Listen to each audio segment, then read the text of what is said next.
It was a gray afternoon in a suburban neighborhood where houses lined the streets with manicured lawns and tidy fences. The kind of neighborhood where people knew each other's names but only shared passing pleasantries. The name Caroline Hudson was not unfamiliar here, but it neither evoked much more than casual acknowledgement. She had grown up in one of these houses, nestled in a typical middle-class environment, a place where dreams were often tempered by the harshness of reality. Caroline, a 24-year-old woman with long, wavy brown hair and bright green eyes, had always felt like an outsider among her peers. Though her family was well-liked, her rebellious spirit often clashed with the expectations of her neighbors. While they exchanged stories about their children's accomplishments, Caroline's tales revolved around her unorthodox dreams, traveling the world, pursuing art, and, above all, escaping the suffocating routine of suburban life. As the youngest of three siblings, Caroline often found herself lost in the shadow of her older brother, Derek, a successful lawyer, and her sister, Emily, a high-achieving college student. Their accomplishments only deepened Caroline's sense of inadequacy. She had dropped out of college, feeling trapped in a system that didn't understand her, and now worked as a waitress at a local diner. The vibrant world of art that she longed to immerse herself in felt perpetually out of reach. On that gray afternoon, Caroline returned home from her shift at the diner, the smell of grease clinging to her clothes. As she entered the house, her mother, Margaret Hudson, was busy arranging flowers in the living room. "How was work, dear?" she asked without looking up, her voice warm yet distant. "Same as usual," Caroline replied, forcing a smile. "Just serving burgers and fries." Margaret sighed, placing the last flower in the vase. "You should consider going back to school, Caroline. It's never too late."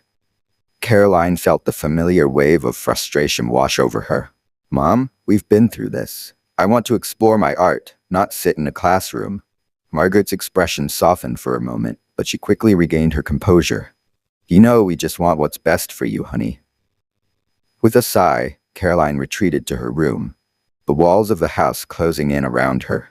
As she sank onto her bed, she glanced around at the familiar clutter. Sketchbooks filled with half-finished drawings, paintbrushes strewn haphazardly, and crumpled papers littering the floor. Her heart ached with the weight of unfulfilled dreams. It was then that she noticed something unusual, an old, ornate mirror hanging on the wall opposite her bed. She had inherited it from her grandmother, a relic of a time long past.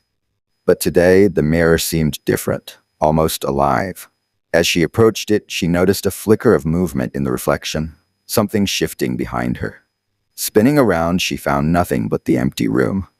Dismissing it as her imagination, Caroline returned to the mirror, leaning closer. The reflection was still, but she felt an inexplicable chill run down her spine. "Get a grip, Caroline," she muttered, shaking her head. Days turned into weeks, and the gray afternoons merged into a blur of monotony. Caroline's life continued to revolve around work and fleeting moments of creativity. Yet, the strange sensation from the mirror lingered in her mind. It became a source of both intrigue and dread, drawing her closer despite the unsettling feeling it evoked. One evening, as the sun dipped below the horizon and shadows danced in her room, Caroline sat cross-legged on her bed, sketching a scene of a deserted street. Suddenly, she heard a faint whisper, like the rustle of leaves in the wind. "Caroline." The voice was soft yet insistent, echoing through the quiet room. Startled, she looked up, her heart racing. "Who's there?" she called out, but the only response was silence. Dismissing it as her mind playing tricks, she returned to her drawing. But the whispers persisted, growing louder and more distinct. "Caroline, help me." Fear mingled with curiosity as she felt drawn to the mirror once more. Approaching it, she peered into the glass, and for the first time, she saw a figure, a pale silhouette with haunting eyes staring back at her. "Help me," it pleaded. Caroline stumbled back, her breath hitching in her throat. "What do you want?" she whispered, terror clawing at her insides. The figure in the mirror seemed to shift, taking on a more defined shape, a girl about her age with long black hair and an expression of despair etched on her face. "I'm trapped," the girl's voice echoed, filled with anguish. "You have to help me escape." As Caroline Hudson sat in the dim light of her room, she felt an unsettling chill crawl down her spine. The mirror that had so captivated her with its haunting allure now seemed to pulse with a life of its own. The image of Eliza Montgomery had shifted from a simple curiosity to something deeply unsettling, and Caroline couldn't shake the feeling that there was a deeper connection she was yet to uncover. The evening air outside was heavy with the sounds of crickets, their incessant chirping providing a haunting soundtrack to her thoughts. She couldn't stop replaying the moments spent in front of the mirror, the way Eliza's eyes seemed to pierce through to her very soul. There was a sadness there, the yearning that resonated within Caroline, stirring emotions she had long buried beneath her own struggles. Determined to understand the truth behind the mirror and the girl trapped within it, Caroline made her way downstairs. The old house creaked and groaned as if reluctant to reveal its secrets. She found her mother, Margaret, in the kitchen, poring over old family photographs. The soft glow of the overhead light illuminated her face, and Caroline could see the worry etched across her mother's brow. "Mom, can I ask you something?" Caroline said, her voice trembling slightly. Margaret looked up, a hint of concern in her eyes. "Of course, sweetheart. What's on your mind?" Caroline hesitated, the weight of her thoughts almost too heavy to bear. "Do you know anything about a girl named Eliza Montgomery? I saw her in the mirror. I think she's trapped there." Margaret's expression shifted from curiosity to apprehension. She set down the photograph and took a deep breath. "Eliza Montgomery? That name brings back memories," she said, her voice barely above a whisper. "She was your grandmother's childhood friend. They were inseparable until something terrible happened." "Something terrible?" Caroline echoed, her heart racing. Margaret nodded, her gaze drifting to the window. "Eliza vanished one summer, just like that. No one knew where she went. Your grandmother was devastated. She never spoke of it again. There were whispers in the town about strange occurrences, about a mirror that could trap souls." Caroline's mind raced as she processed this new information. The pieces of the puzzle were starting to come together, but there were still gaps that left her feeling more lost than ever. "Do you think she's still in the mirror?" Margaret looked her daughter in the eye, her voice steady but laced with sorrow. "I don't know, Caroline, but I think whatever connection you have to her is significant. Maybe you're meant to help her find peace." Feeling a surge of determination, Caroline decided she had to confront the mirror again. "I have to go back," she declared. "I need to understand what happened to her." Margaret reached out, gripping Caroline's arm gently. "Be careful, honey. It's important to remember that sometimes the past can be more dangerous than we realize." Later that night, as the moon hung low and bright in the sky, Caroline returned to her room. The mirror loomed before her like a portal to another world, its surface shimmering as if beckoning her closer. With a steadying breath, she placed her hands on the cool glass and stared into the depths. "Eliza," she called softly. "Can you hear me?" For a moment, there was silence. Then, slowly, Eliza's face emerged, her expression a mixture of hope and despair. "Caroline," she whispered, her voice echoing faintly through the glass. "You must listen. There are things you don't know." "What happened to you?" Caroline pressed, her heart racing as she felt the weight of Eliza's sorrow. "Why are you trapped?" Eliza's eyes glistened with unshed tears. "I was taken by something dark, a shadow that sought to consume my spirit. I thought I could escape, but it only led me here, to this mirror. I need you to break the curse." "How can I do that?" Caroline asked, desperation creeping into her voice. "Find the truth behind the mirror," Eliza replied, her voice growing faint. "You must face the darkness and confront the one who trapped me. Only then can you set me free."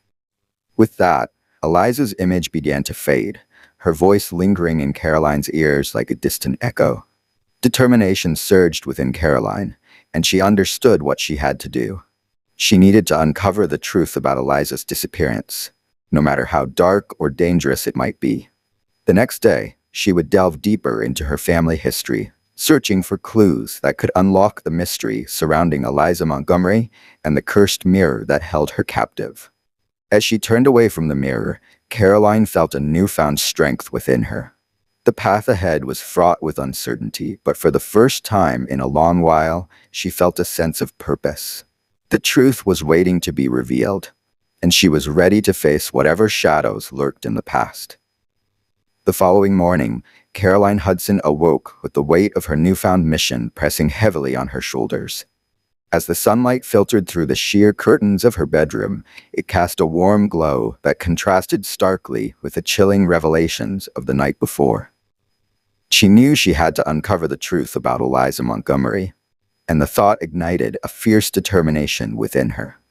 After a quick breakfast, Caroline made her way to the local library, a charming brick building that had served the community for decades. The smell of old books and polished wood greeted her as she stepped inside, a comforting scent that reminded her of quiet afternoons spent buried in novels. But today, she had a different purpose. She was on a quest for knowledge about her family's past. She headed straight to the genealogy section, her heart racing with anticipation. Caroline remembered her grandmother often mentioning family histories, but she had never paid much attention to those stories, until now. As she pulled dusty tomes from the shelves, she immersed herself in the intricate tapestry of names and dates, searching for clues about Eliza. Hours passed, and the sun moved across the sky, casting shifting shadows across the library floor. Just as fatigue began to set in, Caroline stumbled upon an old newspaper clipping tucked between the pages of a forgotten book. The headline read, "Local Girl Disappears. Search Parties Scour the Woods."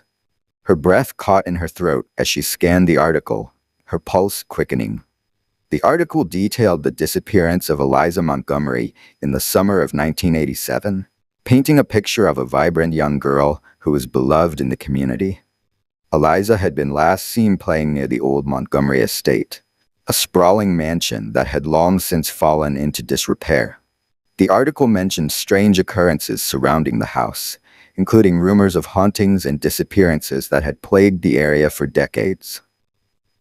Caroline's heart raced as she read about the desperate searches conducted by her grandmother and other townspeople. Despite their efforts, Eliza had never been found, and the mystery of her disappearance lingered in the community, leaving whispers and questions in its wake. The story struck a chord deep within Caroline. This was more than just a historical footnote. It was a personal connection to her family and to Eliza. Determined to find the Montgomery estate, Caroline gathered her notes and made her way to the front desk to ask for directions. The librarian, an elderly woman with silver hair and kind eyes, noticed the intensity of Caroline's interest and offered a sympathetic smile. "Are you looking into the Montgomery family?" she asked, her voice soft. "Yes," Caroline replied, feeling a mix of excitement and trepidation. "I found a newspaper article about Eliza's disappearance." The librarian nodded knowingly. "That poor girl. It's a story that has haunted this town for years.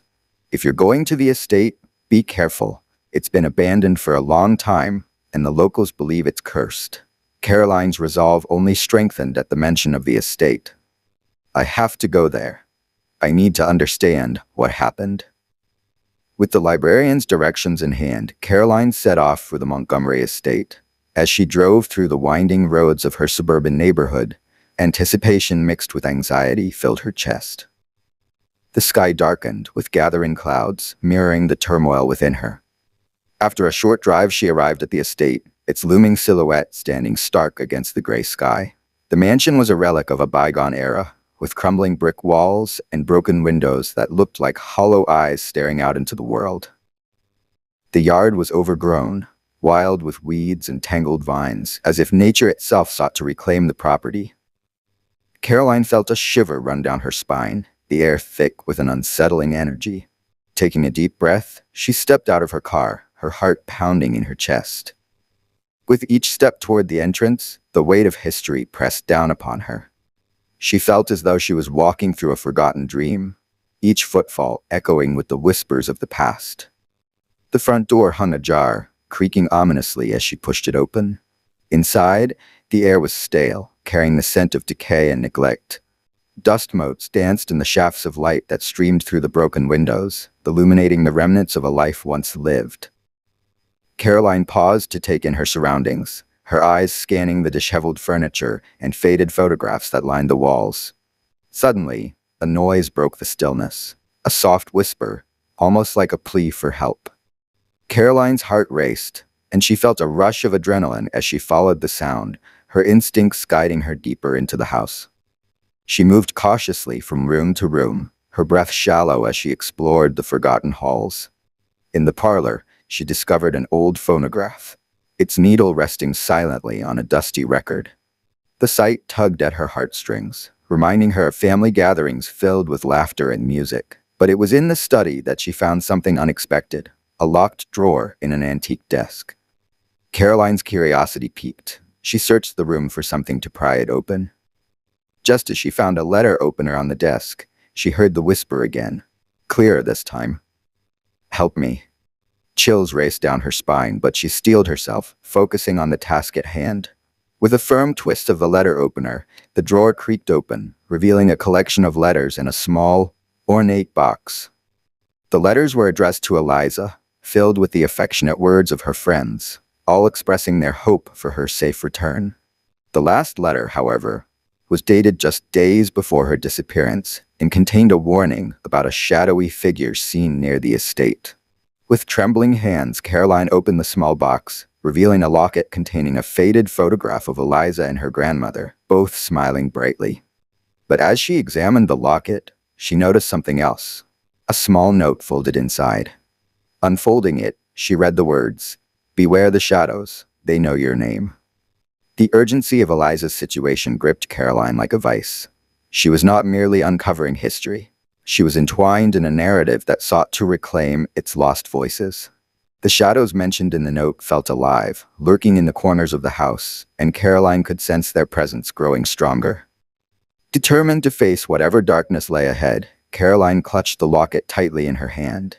This was no longer just an investigation, it was a battle against the very forces that had trapped Eliza for so long.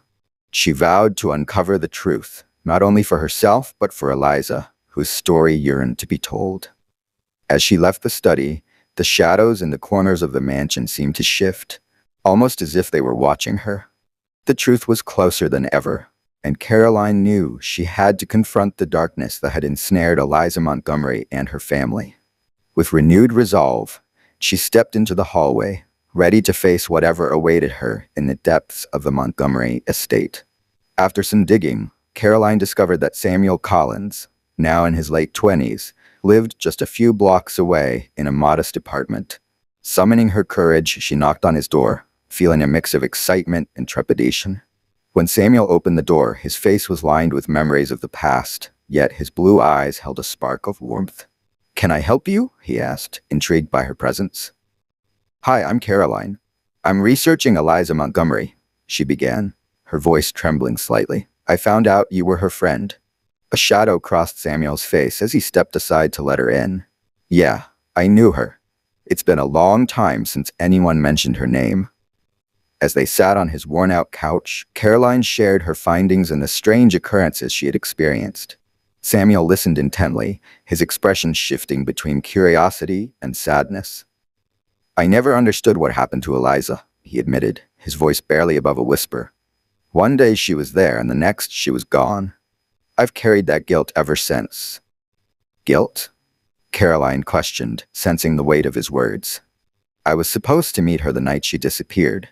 She was in a dark place, and I thought she needed help, but I was too caught up in my own life to be there for her," Samuel confessed, tears glistening in his eyes. Determined to uncover the truth, Caroline and Samuel decided to investigate the abandoned house where Eliza had last been seen. It stood at the end of their street, a shadowy silhouette against the fading light of dusk. The wind howled as they approached, the air thick with anticipation. Inside, the house creaked and groaned, filled with remnants of a life once lived. Dust motes floated in the slanting sunlight, and Caroline could feel the weight of Eliza's spirit pressing down upon them. Samuel led the way, his flashlight cutting through the darkness. As they explored the decaying rooms, Caroline felt a presence guiding them. They stumbled upon an old trunk in the attic, its lock rusted and brittle. With a swift kick, Samuel broke it open, revealing a treasure trove of Eliza's belongings, sketchbooks, letters, and photographs. "Look at this," Caroline said, holding up a worn sketchbook. The pages were filled with Eliza's vibrant artwork, depicting fantastical landscapes and dreamlike figures. But amidst the beauty, Caroline noticed a drawing of a dark figure lurking in the shadows, an ominous presence haunting Eliza's work. "This is incredible," Samuel said, flipping through the pages. Eliza was so talented, but why did she draw something so dark? "I think it represents the struggle she faced," Caroline replied, her heart heavy. "She felt trapped, just like I did." As they continued to sift through Eliza's belongings, they discovered a letter tucked beneath a stack of drawings. It was addressed to Samuel and spoke of Eliza's turmoil and her desire to escape the constraints of her life. "I can't keep living in this neighborhood, feeling invisible," the letter read. "I want to break free, but I'm scared. I wish I could find someone who understands." Tears streamed down Caroline's cheeks as she realized the weight of Eliza's words. "She was reaching out for help, and we both failed her," Caroline whispered, guilt pooling in her chest. But in that moment of despair, the whispers returned, echoing through the attic. "Help me. Find peace." Eliza's voice resonated in Caroline's mind. Maybe this is what she meant by the truth, Caroline said, determination igniting within her. "We need to give her a voice." That night, under the pale glow of the moon, Caroline and Samuel held a candlelit vigil in the empty house, surrounded by Eliza's art. They lit candles, creating a circle of light, and shared stories about Eliza's life, celebrating her spirit and talent. As they spoke, the atmosphere shifted. The air grew warmer, and Caroline felt Eliza's presence enveloping them. The whispers faded into a soothing hum, a melody of gratitude and release. "We're here for you, Eliza," Caroline said, her voice steady. "You are not forgotten. We will share your story, and you will find peace." In that sacred space, Caroline and Samuel began to paint together, pouring their emotions onto the canvas. Each stroke was a tribute to Eliza, an act of love and remembrance. As the colors blended, Caroline felt a weight lift from her shoulders, as if Eliza's spirit was finally free. The next day, Caroline awoke to a brilliant sunrise, flooding her room with golden light. The mirror, now reflecting a sense of clarity, stood silent, no longer an ominous presence. With newfound purpose, Caroline began to create a series of paintings inspired by her experiences with Eliza. Each stroke of her brush captured the essence of their connection, blending their stories into one vibrant narrative. As she exhibited her work at local galleries, she found herself embracing her identity as an artist, no longer defined by the constraints of the past. Her family watched in awe as she blossomed, their pride and support rekindling the bonds that had once felt strained. Caroline Hudson, once lost in the shadows of suburban monotony, had emerged from the darkness. With each new day, she honored the memory of Eliza and the power of their shared journey, knowing that healing comes not only from confronting the past, but also from embracing the future. As the seasons changed in the suburban neighborhood, Caroline's laughter rang out like music, a testament to the strength of her spirit and the enduring power of connection.